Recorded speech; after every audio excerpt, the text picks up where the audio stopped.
Olá, alunos do sétimo ano A da Escola Manuelito Maia Meireles.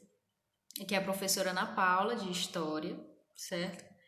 E resolvi gravar esse vídeo para esclarecer um pouco sobre o tema dessa semana, que é o Renascimento Cultural e o Humanismo, tirar algumas dúvidas quanto à atividade dessa segunda semana de agosto e também corrigir a atividade que foi encaminhada, no guia de aprendizagem para vocês na semana passada, tá certo?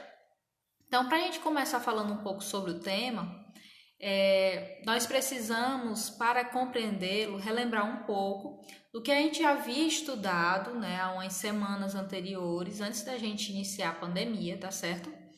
Que era a temática sobre o feudalismo e a Idade Média, tá bom? Logo depois de todas aquelas transformações que houveram no final da Idade Média, ocorreu, principalmente na Itália, um movimento artístico-cultural chamado Renascimento, certo? Que é o tema dessa aula de hoje.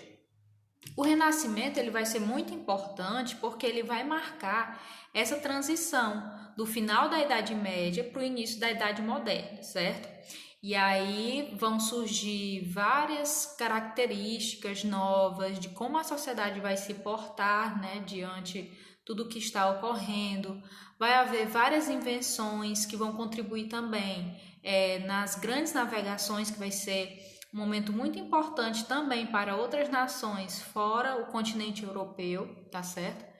E aí, para a gente entender um pouco sobre o que foi o Renascimento, a gente precisa retomar um pouco o que a gente havia visto, comentar um pouco desse momento histórico sobre o feudalismo e Idade Média, para que vocês compreendam esse novo momento, tá certo? Então, vamos lá iniciar.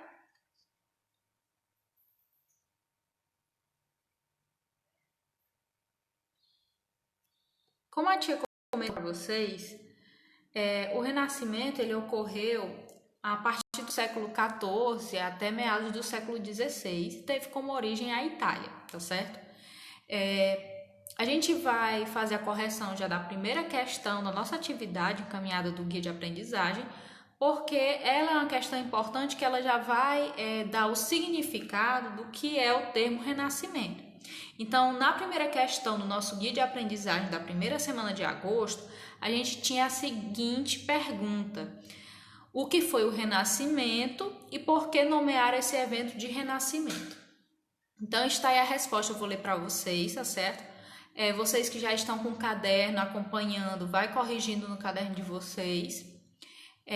O Renascimento, portanto, ele foi um movimento intelectual, artístico, filosófico, científico e literário que ocorreu entre os séculos XIV e o século XVI e marcou a passagem da cultura medieval para a cultura moderna. Então, aqui tem um significado bem simples, bem sucinto, do que seria o significado do Renascimento, tá certo? E por que os artistas, desse período nomearam esse evento de Renascimento?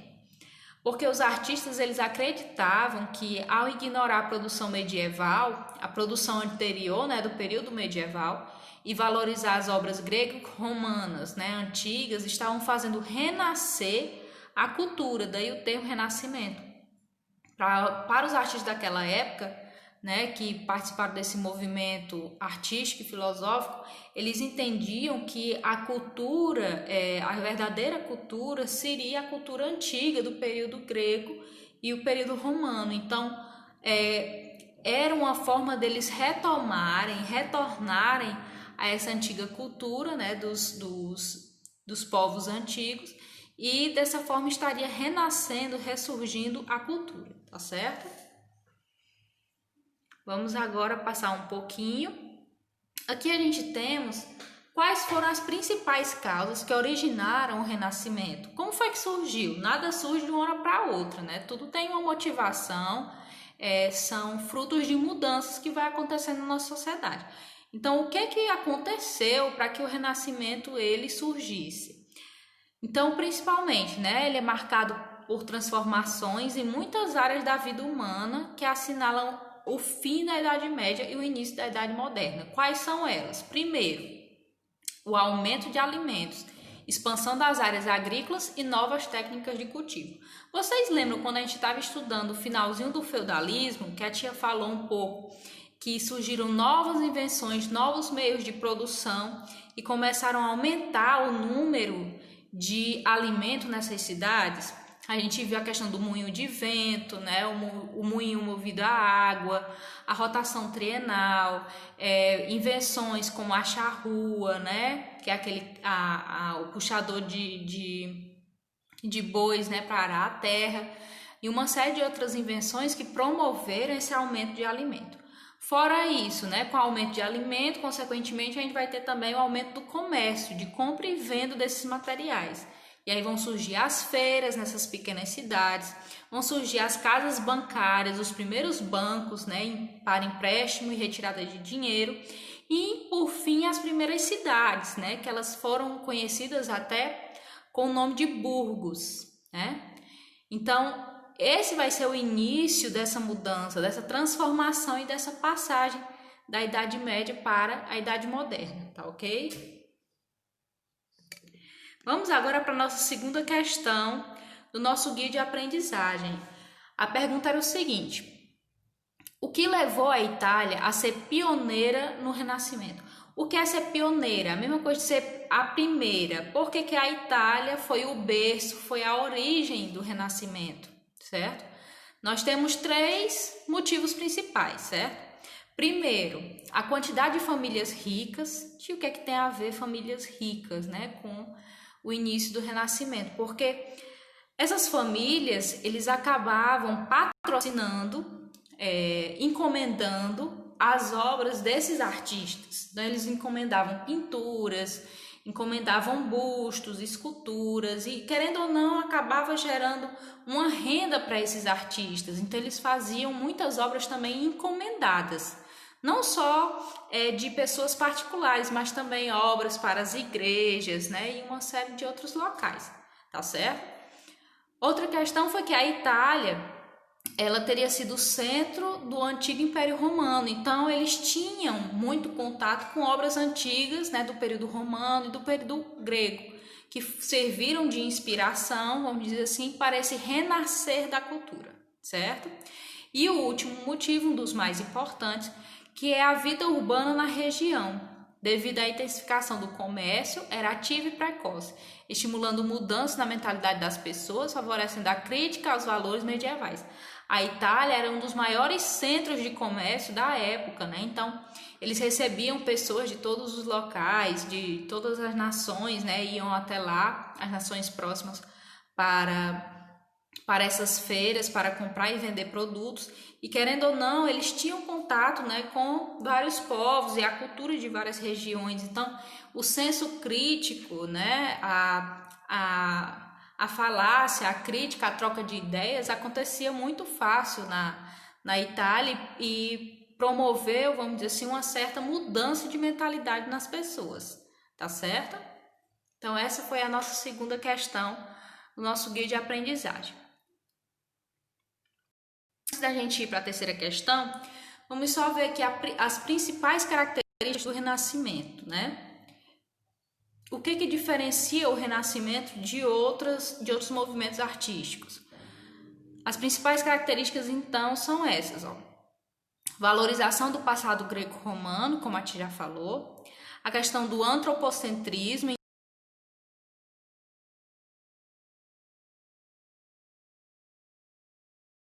que as pessoas elas eram muito movidas, né, no apego a crenças, a mitos, né, principalmente crenças religiosas. Então, o conhecimento da época do período feudal era muito movido por aquilo que a religião dizia como sendo certo e como sendo errado. A partir desse momento, o homem ele vai buscar, né, compreender como é que a sociedade funciona, como é que certas coisas acontecem, vão se aprofundar os estudos, né, para tentar descobrir a verdade das coisas, certo? Além disso, a questão do individualismo, né, a capacidade individual que cada ser humano vai ter, o seu próprio talento, uma nova visão de tempo, né? E aí, nessa questão da visão do tempo, a gente tem aquela antiga ideia, né, que se muda a partir da idade moderna, vai se mudar a percepção do homem com o tempo. Antes, o homem ele era movido, né, através do horário do campo, do horário em que o sol nasce, do horário que o sol se põe. Então, eles não eram muito movidos com essa questão de relógio, de ter tempo para fazer as coisas. E com a construção das novas cidades, vão começar a haver essa valorização pelo horário, né? Horário para abrir a loja, horário para fechar, horário de almoço. Então, o homem ele vai começar a ser movido por essa nova ordem cronológica de tempo, tá certo? Fora isso, nós temos também a característica do humanismo, que nós vamos ver daqui a pouco o que significa. E também a utilização de recursos matemáticos, né? Eles começaram a utilizar mais os cálculos e os recursos da matemática, como proporcionalidade, representação do espaço em 3 dimensões, geometria. Isso vai ser importante também para as obras de arte. Uma das principais características das obras do período renascentista, né, do Renascimento, é essa ideia de profundidade nas obras, né? São a questão de tentar imitar o máximo possível a realidade, inclusive numa tela plana ou, né, em esculturas, como a gente viu alguns exemplos no livro de vocês, tá bom? Vamos lá para a terceira questão. A terceira questão perguntava o que era, né, o que foi o humanismo. Então a tia colocou aqui uma resposta bem sucinta do que seria, né? Eu vou ler para vocês.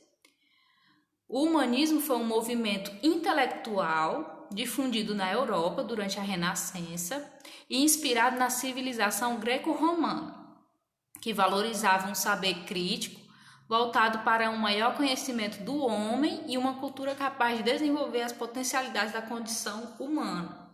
Quais eram as principais características do humanismo, né? A valorização do homem e a valorização da razão antes de tudo, né? Eles começaram a confrontar, né, alguns ideais da igreja, da religião, e tentaram buscar, através de experiências e de estudos, principalmente em estudos antigos,